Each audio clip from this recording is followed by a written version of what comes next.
अभी एक सदस्य संविधान को लेकर खड़े हो रहे थे। जो लोग 400 पार का नारा देकर नया संविधान बनाना चाहते थे सभापति महोदय, मोदी जी के नाम का संविधान बनाना चाहते थे, उन लोगों को अंबेडकर जी की याद आई। ये मैं समझता हूँ कि इस जनता ने करके दिखाया। इस बजट में कम से कम बाबा साहब अंबेडकर का नाम तो लिया दिया कुमारी जी ने। इससे पहले तो आप लोग भूल ही गए थे कि बाबा साहब ने तो संविधान बनाया ही नहीं, मोदी जी ने संविधान बनाया है। तो यह स्थिति इस राजस्थान की जनता के लिए भीख मांगना चाहूंगा कि ऐसे शिक्षा मंत्री ऐसे बयान बनने के बाद उनके आ रहे हैं, कभी कह रहे हैं उल्टा लटका दूंगा, कभी डीएनए टेस्ट करा रहे हैं, कभी किसी के पिताजी का पता मांग रहे हैं और अकबर का नाना कौन था, ऐसे सब आने के बाद उन्होंने आप राजस्थान की जनता के सामने रखे हैं। जिस तरीके से आदिवासियों के लिए उनके शब्द थे माननीय सभापति महोदय, इससे पहले कोई भी शिक्षा मंत्री इस तरीके के बयान नहीं देखे गया। आपने आ रहा हूं कि कबीरा का एक दुआ पढ़ा कि दो पार्टों के बीच में जो आ गया वो बचा नहीं, लेकिन आपके तो पार्ट 3-3 हो रहे हैं। आप जरूर बच के रहना, किसी पार्ट के नीचे आप लोग नहीं आ जाएं। और जो 400 पार जो नारा दे रहे थे सभापति महोदय, उनके कान के पास से निकलिए, केवल पार हुए, 400 पार नहीं हो पाए। माननीय सभापति महोदय, 3 घंटे वित्त मंत्री जी ने बजट पढ़ा और हर कोई सदस्य इस उम्मीद में बैठा था कि अब कुछ ना कुछ उनके लिए घोषणा होगी, उनके सेक्टर को मिलेगा, इस राजस्थान को नया कुछ मिलेगा। लेकिन माननीय सभापति महोदय, जिस तरह से भाजपा की सरकारें हमेशा करती आई है, पैसा है नहीं और बजट किस तरह से गुमराह राजस्थान की जनता को करें। 3 घंटे पढ़ा और उसमें से सिर्फ यही समझ में आया कि 20 हैंडपंप एक विधानसभा को मिलेंगे, बाकी सब कुछ गोल कर दिया, जो कि हमेशा प्रवृत्ति रही है। और पहली वित्त मंत्री बजट पढ़ रही थी और जैसा इससे पहले सदस्यों ने कहा, इनकी यशस्वी पूर्व मुख्यमंत्री, पहली महिला मुख्यमंत्री इस राजस्थान की, जिनका डरी जबान से कुछ सदस्य नाम ले रहे थे, वो सदन में मौजूद नहीं थी सभापति महोदय। इससे बुरा कुछ हो नहीं सकता। और मेरे से पूर्व सदस्य ने कहा कि कबीरा का एक दुआ पढ़ा कि 2 पार्टों के बीच में जो आ गया वो बचा नहीं, लेकिन आपके तो पार्ट 3-3 हो रहे हैं। आप जरूर बच के रहना, किसी पार्ट के नीचे आप लोग नहीं आ जाएं। सभापति महोदय,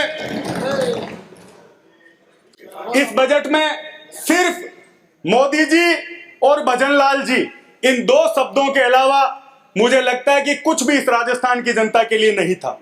माननीय सभापति महोदय,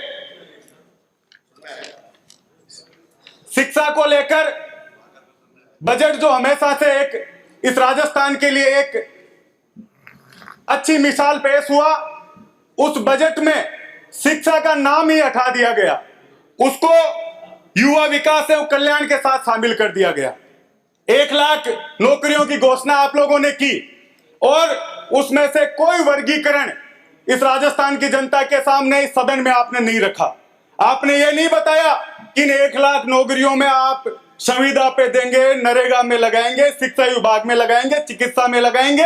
ये उसी तरीके की घोषणा है जैसी मोदी जी ने 15 लाख रुपए की घोषणा लोगों के लिए की थी।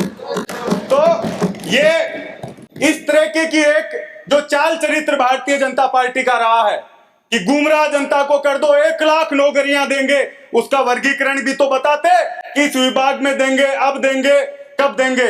और सभापति महोदय, आपके माध्यम से मैं इस राजस्थान की जनता के लिए एक भीख मांगना चाहूंगा कि ऐसे शिक्षा मंत्री जो कैसे बयान बनने के बाद उनके आ रहे हैं, कभी कह रहे हैं उल्टा लटका दूंगा, कभी डीएनए टेस्ट करा रहे हैं, कभी किसी के पिताजी का पता मांग रहे हैं और अकबर का नाना कौन था, ऐसे शब्द आने के बाद उन्होंने आप राजस्थान की जनता के सामने रखे हैं। इस राजस्थान की जनता का, इन बच्चों के भविष्य को आप सुरक्षित करें। एक अलग डिपार्टमेंट आप मदन दिलावर जी के लिए बना दें ताकि वो बयान देते रहें और आप उनका पक्ष लेते रहें। जिस तरीके से आदिवासियों के लिए उनके शब्द थे, माननीय सभापति महोदय, इससे पहले कोई भी शिक्षा मंत्री इस तरीके के बयान नहीं देखे गया। आपने आ रहा हूं। और सभापति महोदय, इससे पहले बयान अभी सदस्य बोल रहे थे और मुख्यमंत्री जी ने भी कहा हमने गैंगस्टर एक्ट बना दिया, टास्क फोर्स बना दी, हमने 100 लोग गिरफ्तार कर लिए।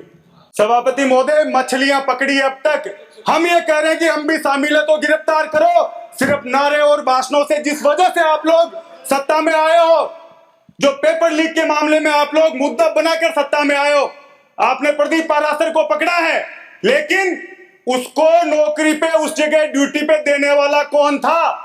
और मुझे पता है कि वहां तक आपकी जांच नहीं जाएगी, क्योंकि आरएलडी केंद्र में आपके साथ सत्ता में आपकी भागीदार हैं।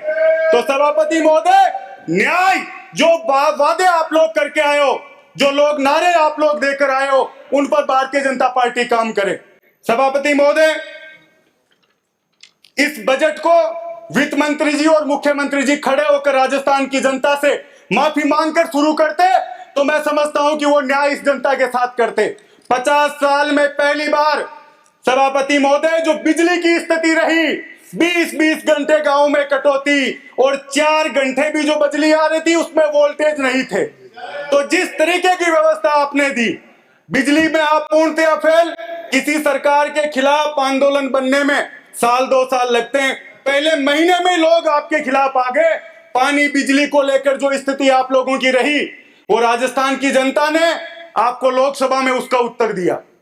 जिन अभी एक सदस्य संविधान को लेकर खड़े हो रहे थे, जो लोग 400 पार का नारा देकर नया संविधान बनाना चाहते थे, सभापति महोदय, मोदी जी के नाम का संविधान बनाना चाहते थे, उन लोगों को अंबेडकर जी की याद आई। ये मैं समझता हूं कि इस जनता ने करके दिखाया। और जो 400 पार नया संविधान जो नारा दे रहे थे सभापति महोदय, उनके कान के पास से निकलिए, केवल पार हुए, 400 पार नहीं हो पाए। और सभापति महोदय, इस देश के किसान को, गरीब को, दलित को, अल्पसंख्यक को, जो इनकी डिक्शनरी में नहीं था भाजपा की में, उसको बार बार याद कर रहे हैं। इस बजट में कम से कम बाबा साहब अंबेडकर का नाम तो लिया दिया कुमारी जी ने। इससे पहले तो आप लोग भूल ही गए थे कि बाबा साहब ने तो संविधान बनाया ही नहीं, मोदी जी ने संविधान बनाया है। तो यह स्थिति सभापति आप लोगों की है।